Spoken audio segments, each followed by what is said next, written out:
Hi guys. So, writing this week, you will be asked to finish coding the remainder of your articles for your opinion writing. So, what we're going to do in this quick mini lesson is we are going to review what your prompt is and also what my prompt is, and then do a quick little mini lesson on coding again. I know that we do that every single time, but it's a quick refresher. So, my writing prompt is asking me to give my opinion about whether or not dogs should be allowed on the beach.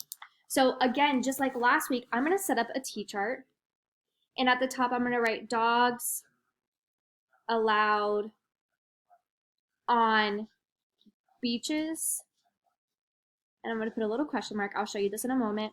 And then I'm going to put yes on one side, no on the other, make a quick T-chart. And here we have our T-chart. Now I know that some of you were able to print this writing prompt last week. Some were even able to edit the writing prompt itself. I like to do a T-chart just because, again, I don't have a printer, so I'm just going to do it on here.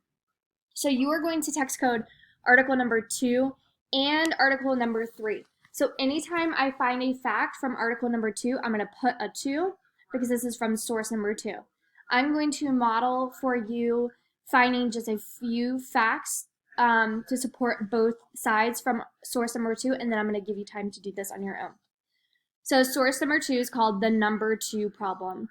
Already I can make an inference, and remember when we make inferences, we're taking what the fact says, what the source says, and then our background knowledge to kind of make a guess about what the text is going to be about, kind of like a prediction. And so I think this is going to be about dogs pooping on the beach. So I know that this might be something I need to add for my no side. Last time we text coded, I had a lot for yes, dogs should be allowed on the beach. This time I might have some more no's, but I'm going to wait to see until I start reading. So it says, one beach town in Gulf Breeze, Florida is considering opening a dog beach. After all, what is better than a day at the beach with man's best friend? While dog owners don't see a problem, other residents have a particular concern: doggy droppings. So I don't know much yet about what I'm going to read about, but I'm just going to go ahead and add a number 2 under no and just write droppings. And I might even add to the side, people don't pick up after their dog.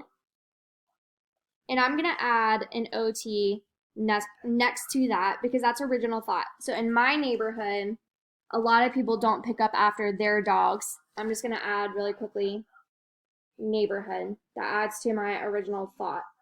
So people are concerned about dog droppings. I know in my neighborhood, a lot of people don't pick up after their dog. And so that's my original thought that I might add to my writing later, but we will decide later. All right, so it says, people are worried that dog owners would not clean up after their pooches.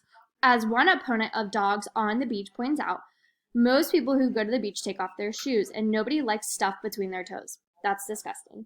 I'm going to add that to my fact, to my T-chart, and write step on poop. Okay, I'm going to continue to read. It says, it's not just stepping in dog feces that causes concerns for health officials. Dogs often carry parasites called hookworms or roundworms. These parasites live in dogs' intestines, and when a dog does his business, the parasites go along for the ride. So there's another fact I can add to my T-chart for no, is the parasites. So I'm going to say hookworms, and it says roundworms. Now I have to take this thought a little bit further. Why would that cause an issue to humans if dogs carry hookworms and roundworms? We just read that you can step in the poop, so I'm going to infer that they're saying that we could catch these worms. So I'm just going to say original thought, we can get these. If you've ever seen ringworm in somebody, or you may have had ringworm before, it looks like a round circle on your skin, and that's actually a parasite that you can get. All right, so I'm not going to continue to read the rest of this article for you, but your job today is to read your second and third source, finish up your sources, add to your T-chart. Whenever I move on to article number 3, I'm going to put a 3. so that I know where I'm getting that information from. When I start doing my plan, this is going to really help me. All right, please let me know if you have any questions. Take a picture of your chart and send it to me,